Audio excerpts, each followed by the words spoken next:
గ్రంథంలో ఆయన ఒక మాట చెప్తున్నాడు చూడండి.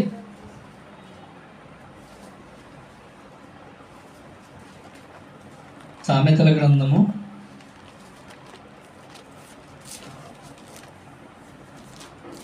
16వ అధ్యాయం 4వ వచనం ఒకసారి చదవండి. సామెతల గ్రంథం 16వ అధ్యాయం యెహోవా ప్రతి వస్తువును